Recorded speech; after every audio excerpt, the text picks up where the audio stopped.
في مقر الحركة الشعبية الوطنية بندوة جديدة بعنوان الخليج العربي خط أحمر. وجئنا نتحدث اليوم عن الصف الخليجي الأخوي الذي يريد البعض من ضعاف النفوس والخونة أن يمزقوه. فنحن شعوب الخليج دائما متعايشون أحباء في ظل قياداتنا الرشيدة التي نشرت السلام وذاعت الأمان، وعليه فإننا لن نسمح لأي تدخلات خارجية لزرع البغضاء بين الأشقاء. وما رأيناه في حرب اليمن وتدخلات بعض الدول الخبيثة بدعمها للمخلوع علي صالح والميليشيات الطائفية في اليمن لتفكيك اليمن الذي عرف باتحاده من شماله إلى جنوبه.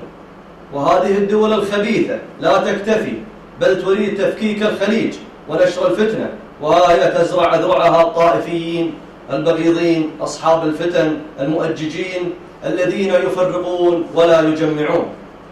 أيها الأخوة الحضور، من منا يمكن أن ينسى موقف خادم الحرمين الشريفين الملك سلمان بن عبد العزيز حفظه الله ورعاه عندما شكل التحالف الإسلامي لنصرة الدول المستضعفة والشعوب المنكوبة؟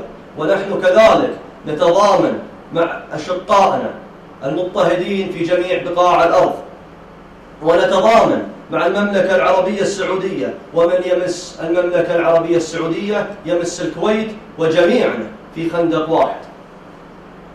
ولن نسمح لأصحاب النعرات بتمرير مخططاتهم ومشروعهم الظالم التوسعي، وسنضربهم بيد من حديد وسنتصدى لهم أينما كانوا.